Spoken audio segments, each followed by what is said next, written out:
Some decades are remembered for innovation, others for restraint. But the 1980s? That was the decade that refused to die quietly.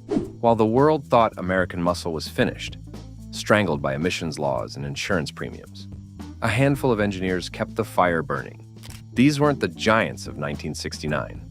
They were leaner, meaner, and in some cases, more dangerous than anything that came before. Today, we're counting down 16 deadliest 80s muscle cars ever made. Machines that proved horsepower never truly dies. It just adapts. Number 16, the 1984 Dodge Daytona Turbo Z. It didn't look like much at first glance. A front-wheel drive hatchback with angular lines and pop-up headlights that screamed economy car more than performance legend. But beneath that unassuming shell, Dodge had planted something genuinely lethal. A turbocharged 2.2-liter four-cylinder that delivered 142 horsepower. In 1984, that was respectable. What made it deadly wasn't just the power, though. It was the handling. The Daytona Turbo Z could corner like it was on rails, and its light front end meant you could rotate it through turns with throttle alone. For drivers used to heavy muscle from the 60s, this was a revelation. It weighed just over 2,600 pounds, which meant every ounce of boost counted. The quarter mile came in around 16 seconds flat, not earth-shattering, but quick enough to surprise Camaros at the stoplight. What made it dangerous was its unpredictability. Turbo lag was real in the 80s, and when that boost hit, it hit hard. Snap oversteer could catch inexperienced drivers off guard, especially in the rain. The front-wheel drive layout meant torque steer was always lurking, ready to yank the wheel from your hands during hard acceleration. Dodge had built a front driver that could bite, and it wore that reputation proudly. This was muscle for a new generation. Smaller, sharper, and just as willing to put you in a ditch if you weren't paying attention. Number 15, the 1982 Chevrolet Camaro Z28 Indy 500 pace car.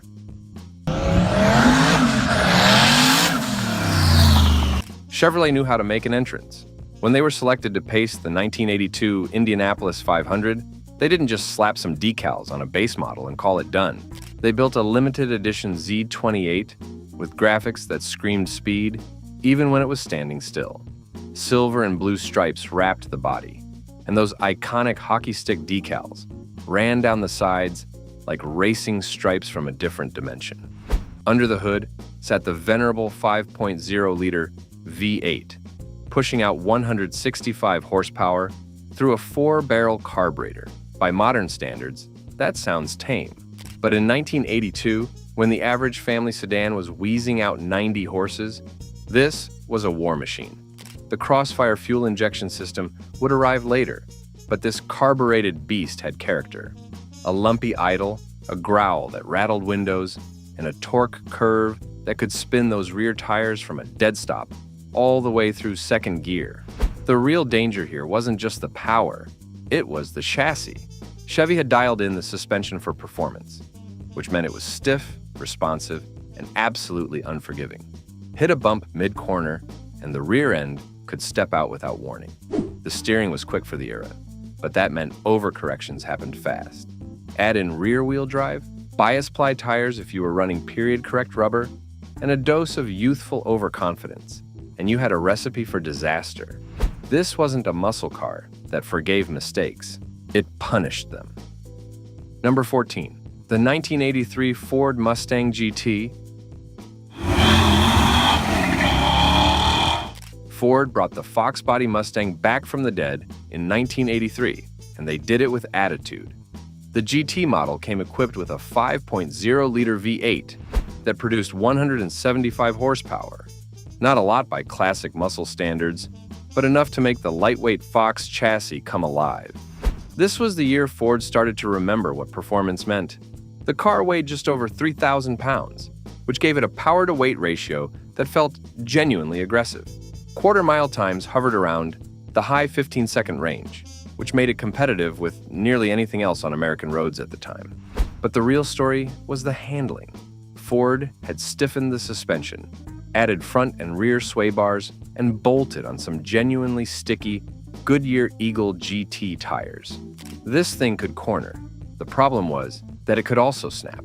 The rear suspension geometry was primitive by modern standards, and liftoff oversteer was a constant threat. Back off the throttle mid-corner and the tail would swing wide, turning a spirited drive into a white-knuckle drift. Inexperienced drivers found themselves facing the wrong direction more than once. The brakes were adequate at best, which meant stopping distances were longer than confidence levels suggested. And yet, that was part of the appeal. This was a muscle car that demanded respect. It rewarded skill and punished hubris. In the hands of someone who knew what they were doing, it was a scalpel. In the wrong hands, it was a wrecking ball.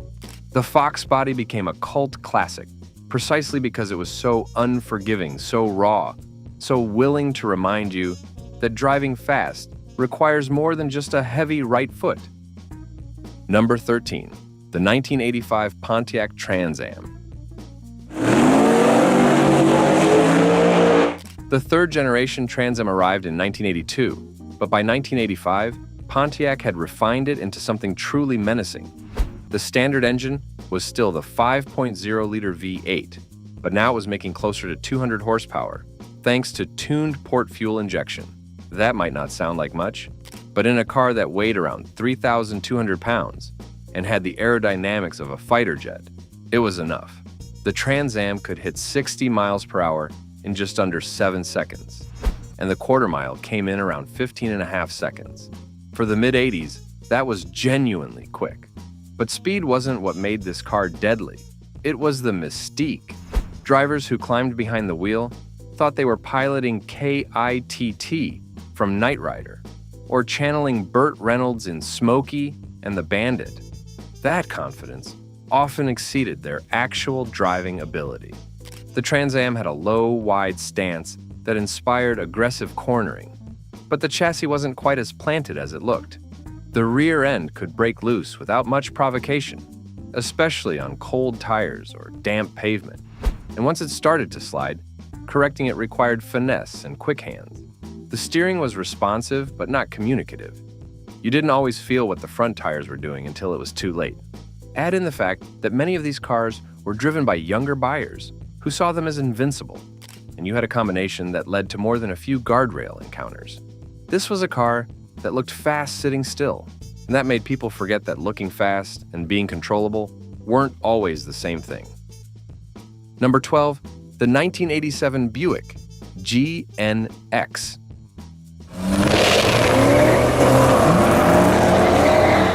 Now we're getting serious. The Buick GNX wasn't just a muscle car, it was a statement. A middle finger to anyone who thought American performance was dead.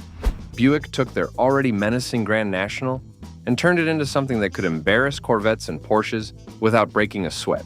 Under that sinister black hood sat a turbocharged 3.8-liter V6 that cranked out 276 horsepower and 160 pound-feet of torque.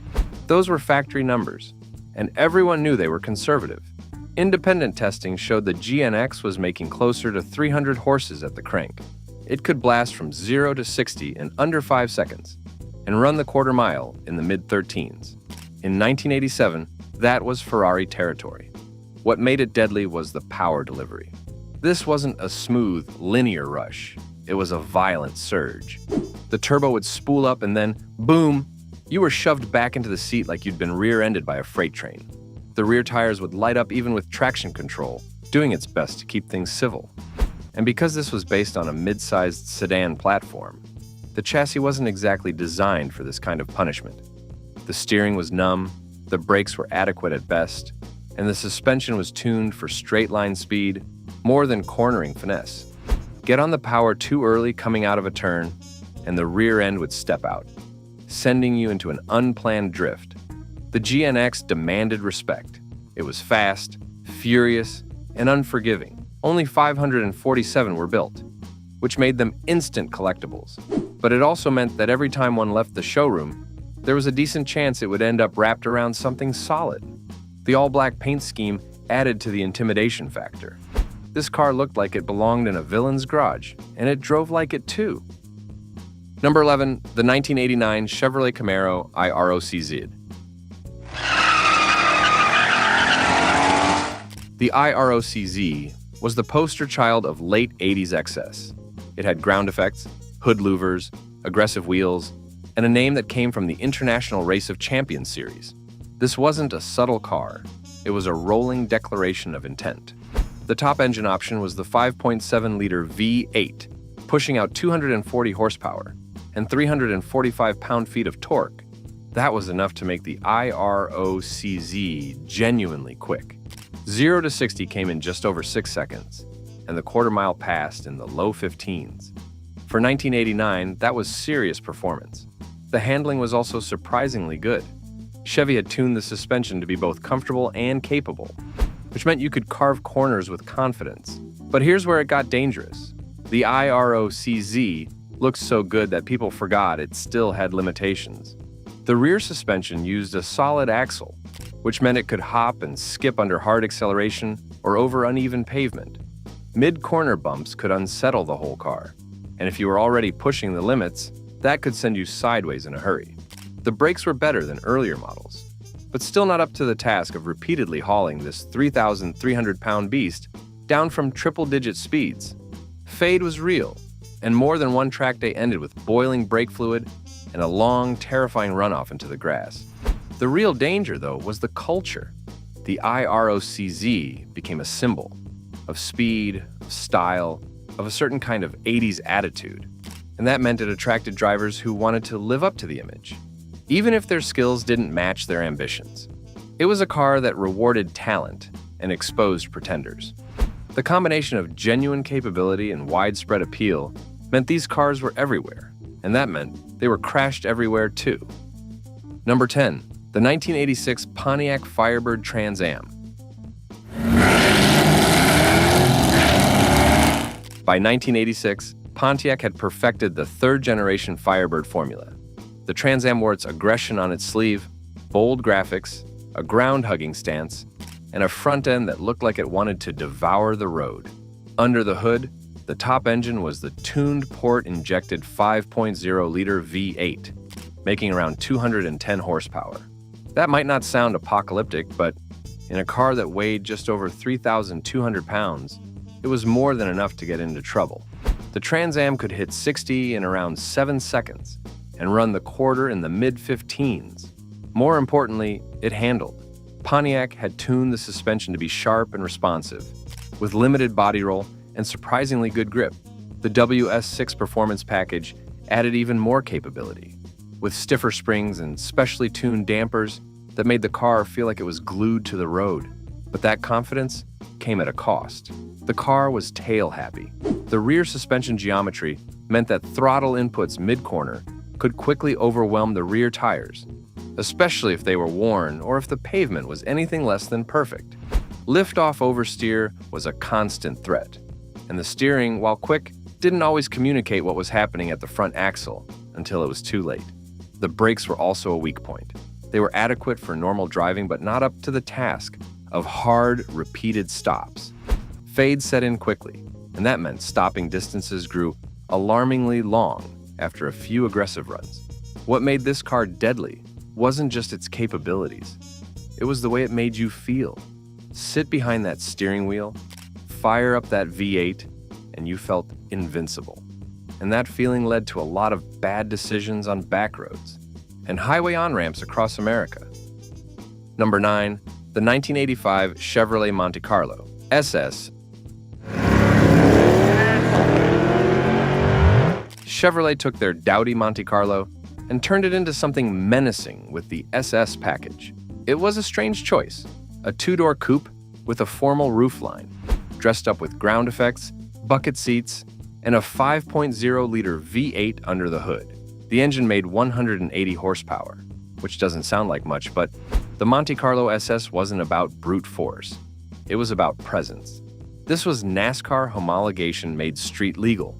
The aerodynamics were slippery for the era, and the car had a planted, stable feel at highway speeds. Chevy designed the nose and tail specifically to slice through the air with minimal drag, which is why the SS could cruise comfortably at speeds that would make other cars of the era feel unstable. But that stability was deceptive.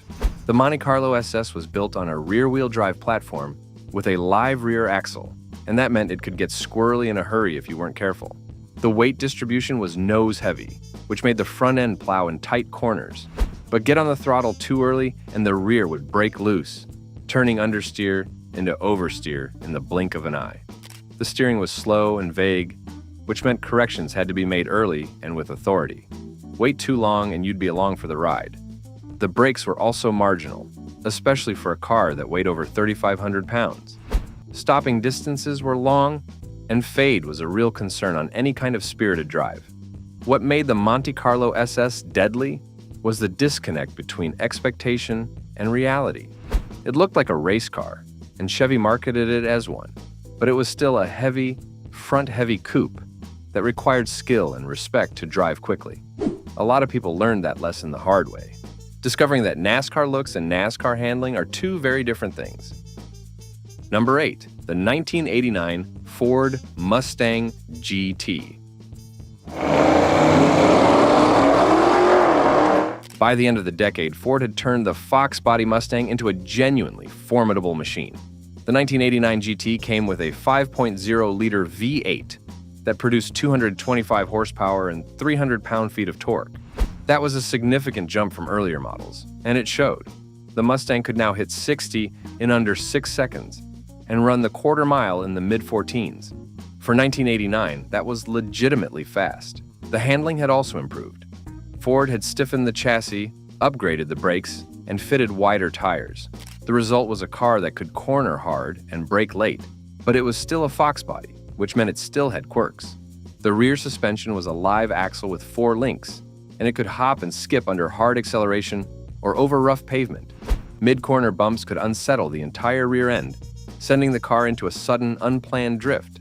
The steering was quick but not particularly communicative, which meant you didn't always know when the front tires were about to give up. And the brakes, while improved, were still marginal for sustained hard use.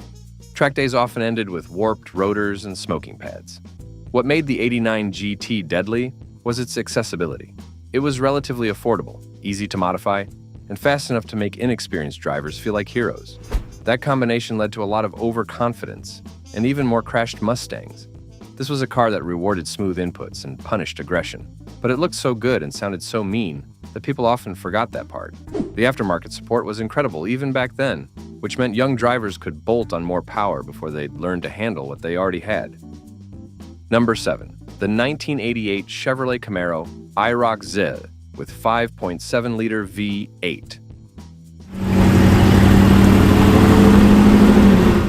The 1988 IROC-Z was the pinnacle of third-generation Camaro performance. Chevy had ironed out most of the rough edges by this point, and the result was a car that could genuinely hustle. The 5.7-liter V8 produced 230 horsepower and 330 pound-feet of torque, which was enough to propel this 3,300-pound coupe from 0 to 60 in just over 6 seconds. The quarter mile came in around 15 seconds flat, but the real story was the chassis. Chevy had tuned the suspension to be sharp and responsive, with minimal body roll and surprisingly good grip. The IROC-Z could carry serious speed through corners, and the steering, while not perfectly communicative, was quick enough to make rapid corrections. But that capability came with a catch. The solid rear axle could still hop and skip, especially over rough pavement or during hard acceleration. And the rear suspension geometry meant that lift-off oversteer was always lurking. Back off the throttle mid-corner, and the tail would swing wide, turning a controlled slide into a full-on spin if you weren't ready for it. The brakes were also a weak spot. They were adequate for street driving, but not up to the task of repeated hard stops. Fade set in quickly, and that meant stopping distances grew alarmingly long after just a few aggressive runs. What made this car deadly was its competence. It was good enough to make you feel like a hero, right up until it reminded you that physics doesn't care about confidence. More than one IROC-Z driver learned that lesson while staring at a crumpled front end and a destroyed guardrail. The tuned port injection system delivered power smoothly, which made it easy to forget just how much thrust you were unleashing until the scenery started blurring past the windows. Number 6, the 1987 Shelby Charger GLHS. Carroll Shelby wasn't done with performance just because the 60s were over. In 1987, he teamed up with Dodge to create one of the wildest front-wheel drive performance cars ever built. The Shelby Charger GLHS, which stood for Goes Like Hellsmore, was a turbocharged pocket rocket that could embarrass cars twice its price. Under the hood sat a turbocharged 2.2-liter four-cylinder that cranked out 175 horsepower and 175 pound-feet of torque. That might not sound like much, but this car weighed just over 2,400 pounds. The power-to-weight ratio was genuinely impressive, and the turbo lag was real. When that boost hit, it hit hard, lighting up the front tires and pulling the steering wheel in your hands. The GLHS could hit 60 in under 7 seconds and run the quarter mile in the high 14 seconds. For a front-wheel drive hatchback, that was astounding, but it was also dangerous. Torque steer was a constant issue. Get on the power hard, and the car would lurch to one side, requiring constant steering corrections. Mid-corner acceleration was even worse. Apply throttle too aggressively, and the front end would plow wide, scrubbing off speed and sending you toward the outside of the turn. And because this was a front driver, snap oversteer wasn't something you had to worry about. Understeer was the enemy, and it was relentless. The brakes were also marginal, which meant stopping distances were longer than you'd expect for such a light car. Only 500 GLHS models were built, which made them instant collectibles. But it also meant that every time one hit the street, there was a decent chance the driver was about to learn a hard lesson about front-wheel drive dynamics. Shelby had taken a platform never meant for performance and turned it into something genuinely lethal. Number 5, the 1984 Ford Mustang SVO. Ford decided to build a Mustang that wasn't about cubic inches and V8 rumble. The SVO was something different, a turbocharged, fuel-injected, tech-forward performance car that prioritized handling and efficiency over raw displacement. Under the hood sat a turbocharged 2.3-liter four-cylinder that produced 175 horsepower and 210 pound-feet of torque. That might not sound like much compared to the V8 models, but the SVO weighed around 3,000 pounds, and the Turbo 4 delivered its power in a way that felt explosive. Turbo lag was significant, which meant there was a pause between when you stabbed the throttle and when the boost hit. And when it did hit, it hit hard, lighting up the rear tires and sending you hurtling forward. The SVO could hit 60 in around 7.5 seconds and run the quarter mile in the mid-15s. But the real magic was in the handling. Ford fitted the SVO with adjustable Coney shocks, a unique suspension setup, 4-wheel disc brakes, and 16-inch wheels with performance rubber. This thing could corner. The steering was sharp, the chassis was balanced, and the brakes were genuinely good. But that capability was also dangerous. The SVO made you feel like you could carry absurd speeds through corners, and most of the time, you could. But the rear suspension was still a live axle, which meant it could hop and skip over bumps, hit a mid-corner imperfection,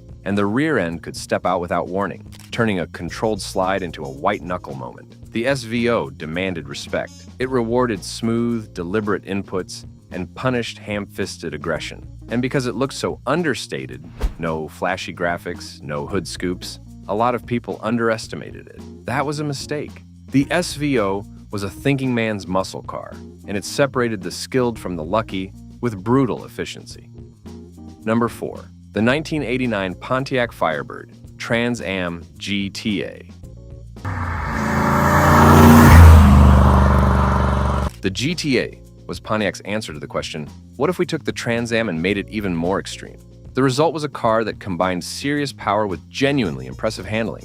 Under the hood sat the 5.7-liter V8, tuned port injected and producing 240 horsepower and 345 pound-feet of torque. That was enough to push the GTA from 0 to 60 in around 6 seconds and through the quarter mile in the low 15s. But the real story was the chassis. Pontiac fitted the GTA with WS6 performance suspension, which included stiffer springs, bigger sway bars, and specially tuned shocks. They also added 4-wheel disc brakes, which were a rarity in the 80s. The result was a car that could corner hard, brake late, and accelerate out of turns with authority. The GTA felt like it had been engineered with a track day in mind, not just straight-line acceleration, but it was also a car that could kill you if you weren't careful. The rear suspension was still a live axle, and it could hop and skip under hard acceleration or over rough pavement. Mid-corner bumps could unsettle the entire rear end, sending the car into a sudden slide. And because the GTA had so much grip,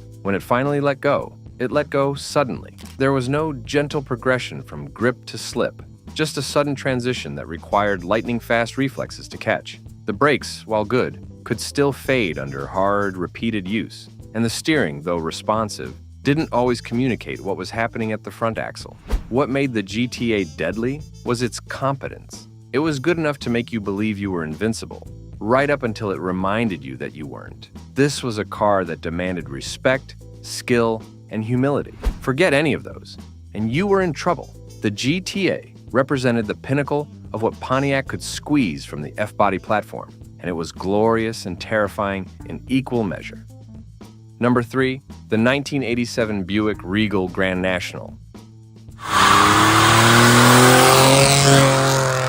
Before the GNX, there was the Grand National, and while it didn't have the outrageous performance of its more famous sibling, it was still a car that could catch you off guard in the worst possible way.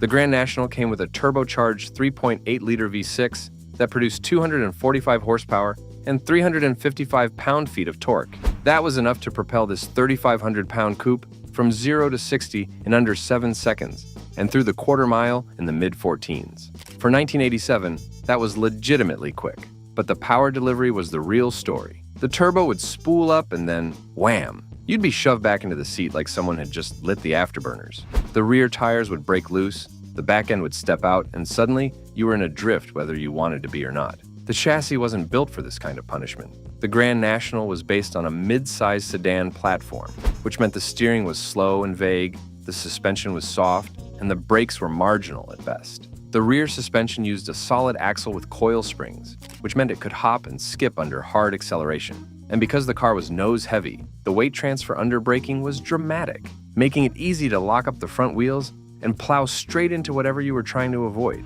What made the Grand National deadly was the combination of brutal power and mediocre chassis dynamics. It was fast in a straight line, terrifying in the corners, and unforgiving of mistakes. And because it looked so understated, just a blacked-out coupe with no flashy graphics, people often underestimated it until it was too late. The Grand National proved that you didn't need a V8 to build a muscle car that could bite, and it did so with an attitude that was pure 80s cool. Number 2, the 1987 Chevrolet Camaro, IROCZ with TPI and Performance Handling Package. This was the ultimate expression of third-generation Camaro performance. Chevy took the already potent IROC-Z and added the tuned port injection 5.7-liter V8, along with the 1LE Performance Handling Package. The result was a car that could run with nearly anything on American roads. The engine produced 225 horsepower and 340 pound-feet of torque, which was enough to push the car from 0 to 60 in just under 6 seconds. The quarter mile came in the low 15 seconds, but the real magic was in the handling. The 1LE package included stiffer springs, bigger sway bars, revised shock tuning, and upgraded brakes. The result was a car that could corner flat, brake hard, and accelerate out of turns with minimal drama. Chevy had essentially built a street-legal race car, one that could hang with European sports cars on a twisty road while still offering V8 rumble and American muscle attitude. But it was also a car that could bite. The rear suspension was still a solid axle, which meant it could hop and skip over rough pavement, or during hard acceleration. Mid-corner bumps could unsettle the entire car, sending it into a sudden, violent drift. And because the IROCZ had so much grip from the upgraded suspension and sticky tires, when it finally let go fast. There was no gentle slide, just a sudden transition from grip to slip that required instant reflexes to catch. The brakes, while improved, could still fade under sustained hard use, and the steering, though quick, didn't always telegraph what was happening at the front axle. What made this car deadly was its Jekyll and Hyde personality. Most of the time, it was composed, capable, and confidence-inspiring. But push it past the limit, and it would snap into oversteer so quickly that only experienced drivers could catch it. This was a car that rewarded skill and destroyed egos. The 1LE package was a relatively rare option, which meant most people had never experienced just how capable a third-gen Camaro could be until they found themselves trying to keep up with one on a canyon road. Number 1, the 1987 Buick GNX, the ultimate 80s assassin. At the top of our list sits the king of 80s muscle, the Buick GNX. We mentioned it earlier, but it deserves this top spot for a reason.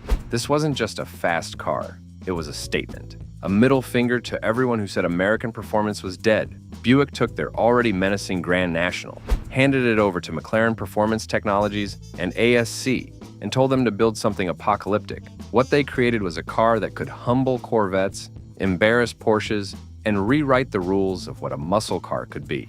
Under the hood sat a turbocharged and intercooled 3.8-liter V6 that officially made 276 horsepower and 160 pound-feet of torque. But those numbers were conservative to the point of comedy. Independent testing showed the GNX was making closer to 300 horsepower at the crank, and the torque was even more underrated. This thing could launch 0 to 60 came in 4.6 seconds. The quarter mile passed in 12.7 seconds at 113 miles per hour. In 1987, those were supercar numbers, Ferrari and Porsche territory. And Buick did it with a turbocharged V6 in a blacked-out coupe that looked like it was carved from a single block of menace. The modifications that McLaren made were significant. A ceramic turbocharger, a low-restriction exhaust, a specially calibrated transmission, wider wheels, and unique fender flares that gave the car an even more aggressive stance.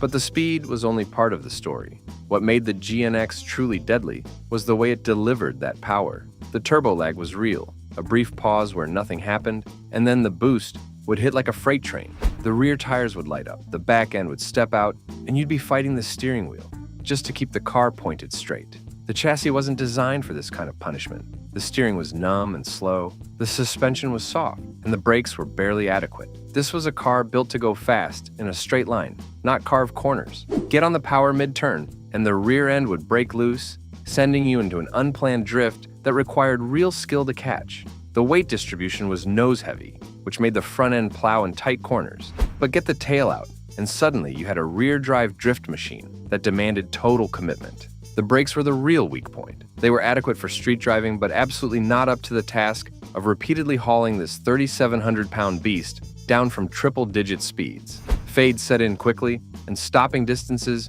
grew alarmingly long after just a few hard runs. What made the GNX the deadliest muscle car of the 80s was the combination of brutal power, mediocre chassis dynamics, and an attitude that said, "I dare you to keep up." Only 547 were built, and each one was a rolling testament to the idea that horsepower never dies, it just evolves. This was Buick's way of saying goodbye to the Turbo 6 era, and they did it by building a car that could embarrass nearly anything on the road. The GNX wasn't just fast, it was ferocious, it was unforgiving, and it was absolutely undeniably deadly in the hands of anyone who didn't respect what they were sitting on top of. Collectors today pay six-figure sums for clean examples, but back in '87, you could walk into a Buick dealership and drive home with a car that could outrun a Corvette for less money. That kind of performance accessibility meant these cars ended up in hands that weren't always ready for what they'd unleashed. These 16 machines weren't just cars. They were rolling testaments to an era that refused to surrender. While the world thought muscle was dead, these engineers kept the flame alive with turbochargers, fuel injection, and sheer determination. Some were brutal, others were sophisticated, but every single one could put you in a guardrail if you forgot that horsepower and skill don't always arrive in equal measure. The 80s taught us that muscle could evolve, that power could come from unexpected places, and that danger didn't disappear just because displacement got smaller. Which of these 80s legends would you risk your license for? Drop your answer in the comments below. And if you love stories from the decade that kept the muscle car dream alive, hit that subscribe button for more.